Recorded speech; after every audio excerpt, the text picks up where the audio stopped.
Matapos ang mapaminsalang lindol sa North Cebu, marami sa ating mga kababayan ang naiwan sa labas ng kanilang mga tahanan. Walang masilungan, walang maayos na matirhan. Sa gitna ng kanilang pagtitiis, agad na nagmobilisa ang SMNI Foundation Incorporated upang ipaabot ang pagkain, malinis na inuming tubig at personal supplies sa mga nasalanta sa Daan Bantayan. Si Paul Montibon magbabalita live. Paul, magandang gabi. Prince, magandang gabi, maayong gabi. Nang bisitahin natin dito ng SMNI News Team ang lalawigan ng Cebu, partikular na dito sa Daan Bantayan, ay naging saksi tayo sa katatagan ng mga kababayan ho natin dito sa pagharap sa mga pagsubok sa buhay. Kabilang na itong mapaminsala na magnitude 6.9 na lindol na kumitil ng buhay, sumira ng mga ari-arian, kasama na itong kanilang mga tahanan. Pero nakita rin natin ang kanilang pagkakaisa, ang buong pananampalataya at ang punong-puno ng pag-asa. Lalong-lalo na nang bumisita dito ang grupo ng SMNI Foundation Incorporated, Bit-Bit ang pag-asa at mensahe na may panibagong simula na naghihintay para sa kanila. Dala-dala itong mga balde-balde na mga grocery items, may mga pagkain, galon-galon ng malinis na tubig na may inom at ang sako-sakong mga bigas para sa libo-libong nasalanta na nasabing kalamidad.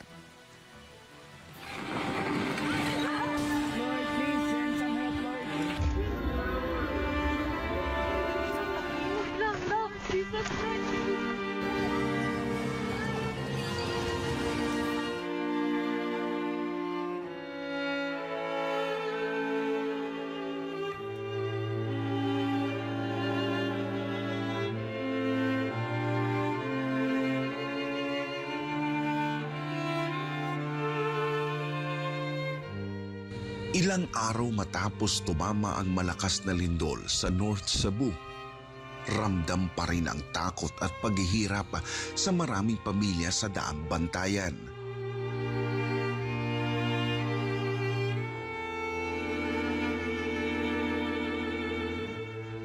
Sa Barangay Tapilon, dito namin naabutan ang mga residente na pansamantalang naninirahan sa labas sa gitna ng aftershocks at kawalan ng maayos na matutuluyan.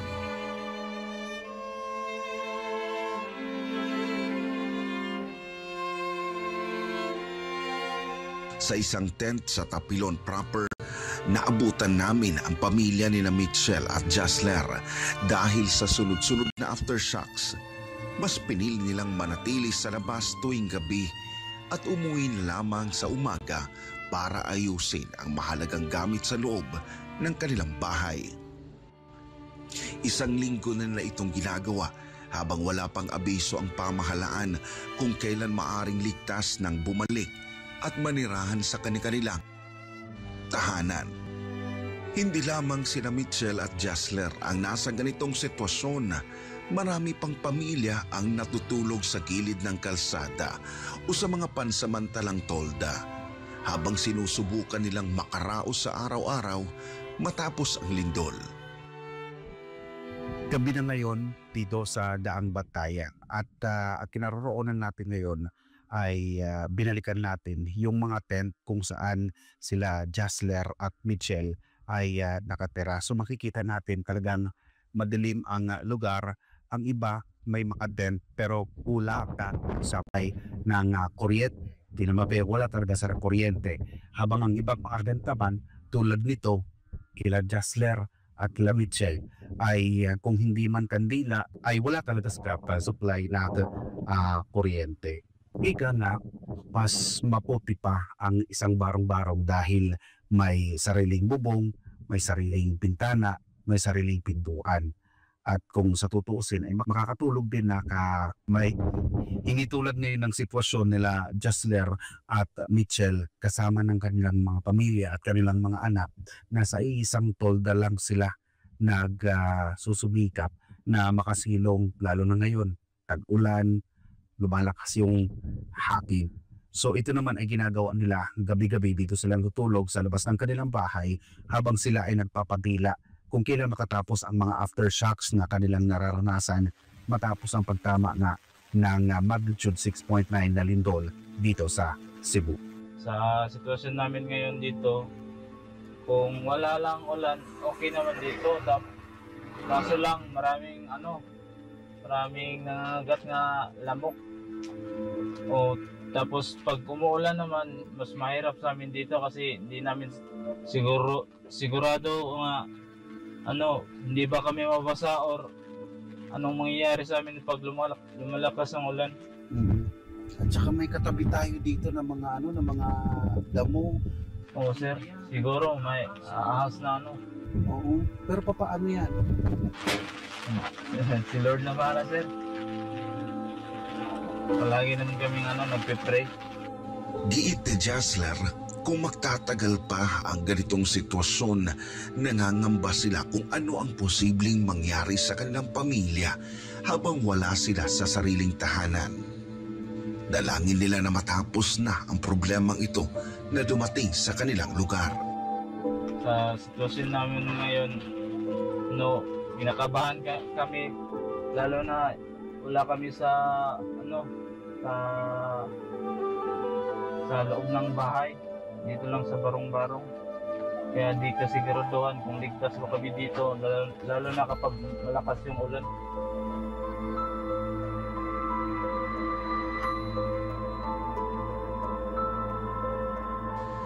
Sa karating lugar naman, sa Barangay Maya, Daan Bantayan, naging emosyonal naman si Aling Joy nang makausap ng aming team. Ganito na namin naabutan ang kanilang bahay. Sa sobrang lakas raw ng pagyanig, hindi nakaligtas ang kanilang bahay. Halos wala nang natira kundi ilang kahoy, trapal at sira-sirang plywood. Naluwan ako, sir. Uwan namin balik ako. Kung mag-uwan, mabasa sa doon. Ang halos mga gabit ng wahi mga kabutangan. Like, sanina na okay na mga kuha na mo gamit na uban sa drawer na narastrapal. Mabasa man yun siya. Pero anya, higit na mahalaga na ligtas ang kanilang pamilya. Walang nasaktan, walang binawian ng buhay. Salamat talaga sa Lord na binuhay talaga kami na hindi kami hindi kami natabunan ng katulad ng iba na natabunan ng simento, kawawa naman yung iba. Pero kami, thank you Lord na bigyan mo pa kami ng isang chance. Sa ngayon, sa gilid na lamang ng kalsada nakatira ang mag-anak gamit ang isang tolda at pinagkakasya na lang din ang kanilang mga sarili bilang pananggalang sa init o sa ulan man.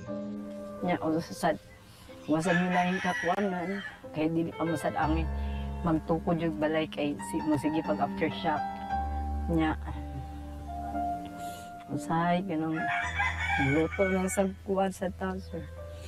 Mura na dyan akong ikuan na yung tamahuman na yung aftershock. Mura na akong ikuan dyan sir.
Sa gitna ng kanilang pagtitiis at paghahanap ng kaligtasan, dumating ang tulong sa mga residente ng Daan Bantayan. Sa ilalim ng misyon ng SMNI Foundation Incorporated, walang sitwasyon na hindi kayang abutin, walang lugar na hindi mahahatiran ng tulong. Sa pagkikipagtulungan niya ng matagal ng kapartner sa advokasya ng paglilingkod. Ang foundation naghatid ng mga pagkain, malinis na tubig, at personal supplies sa libo-libong mga nasalanta ng kalamidad. Kasama ang mensahe na may pag-asa pa at panibagong bukas na naghihintay.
Daghang kayong salamat sa SMNI Foundation and Corporation sa mga grasya nga iyang gihatag sa katawhan sa lungsod sa Danbantayan, labi na gyud sa sitio sa barangay poblasyon.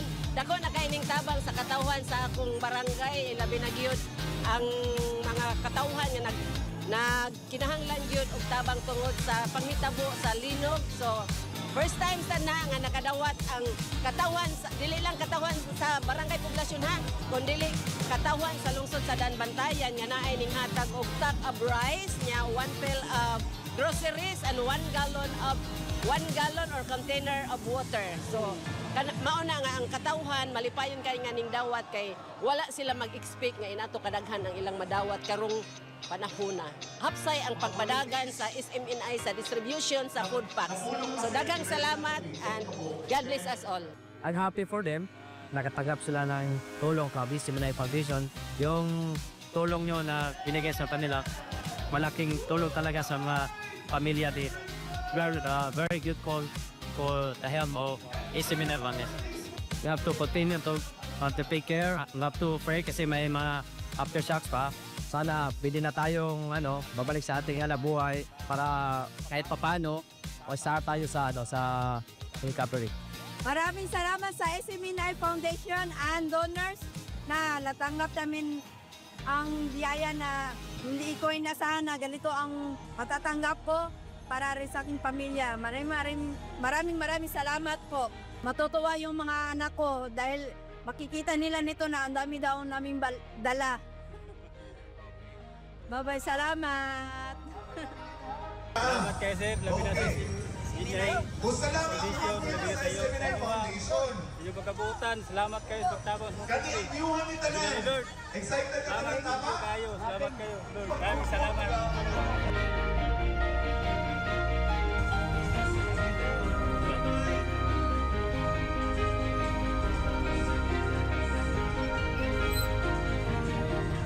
Masayang-masaya po kasi marami kaming natanggap ngayon. Hindi po kami nag-expect na ganito karami po. At maraming tulong po ito sa aking pamilya, lalo na po sa aking mga anak. Ngayon lang po ako nakatanggap ng ganito karami, sir. So, babangon pa rin tayo? Opo, sir. At lalaban para sa pamilya, sir. Kasi sir, masaya ako kasi hindi po namin ini-expect nga makarating po kayo sa aming lugar. At SMNI Foundation at donors po, maraming salamat po at sana po maraming tao din kayo na mabigyan ng nangailangan at bibigyan po kayo ng Panginoon at maraming blessing at makashare po kayo ng maraming taos po at mag-ingat po kayo at thank you po.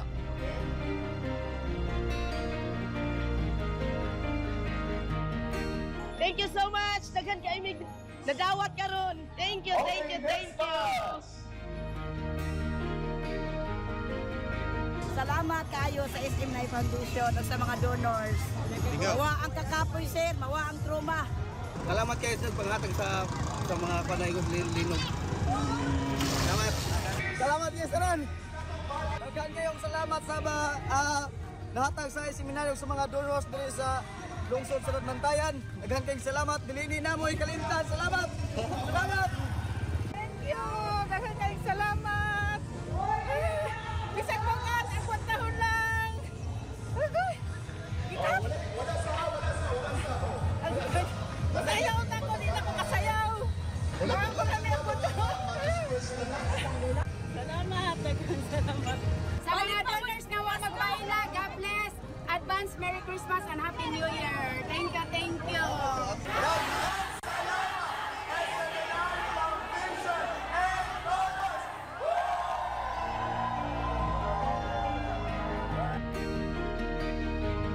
Sa SMNI Foundation Incorporated, walang hindi maaabot na lugar, walang hindi mabibiyayaan. Ano man ang kulay, lahi o pananampalataya man, basta ikaw ay Pilipino at nangangailangan ka ng tulong. Sa SMNI Foundation Incorporated, help is always on the way.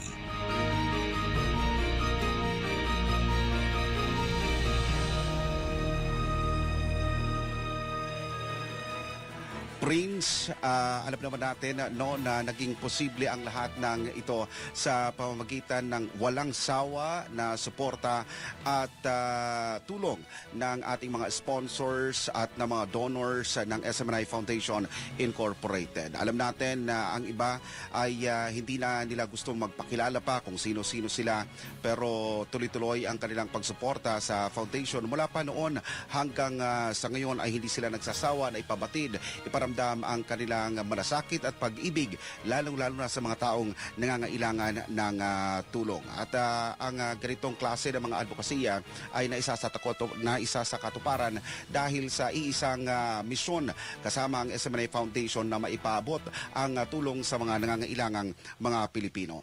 Alam mo, Prince, malaki rin ang naging kontribusyon ng mga at suporta ng mga miyembro ng Kingdom of Jesus Christ, ng mga KLCs, hindi lang dito sa Pilipinas, kundi sa iba't ibang panig ng mundo. Ang Keepers Club International, ang mga volunteers nila, itong mga OFWs natin na mga kapartner, ang mga iba't ibang mga organisasyon na patuloy pa rin na nagpapaabot ng kanilang tulong at suporta sa SMNI Foundation. Samantala, alam naman natin na tuloy-tuloy pa rin ang pagtanggap ng tulong ng SMNI Foundation Incorporated para matiyak na ang lahat ng inyong mga ipinapaabot na tulong at suporta, nakita nyo naman, ay maipapaabot sa mga nangangailangan. Ito ang sinasabi sa ilalim ng SMNI Foundation Incorporated, tulong na walang halong korupsyon. Prince, mula pa rin dito sa Daan, Bantayan, Cebu. Para sa Diyos at sa Pilipinas nating mahal. Ako si Paul Montibon, back to studio. Alright, maraming salamat Paul Montibon sa inyong live report.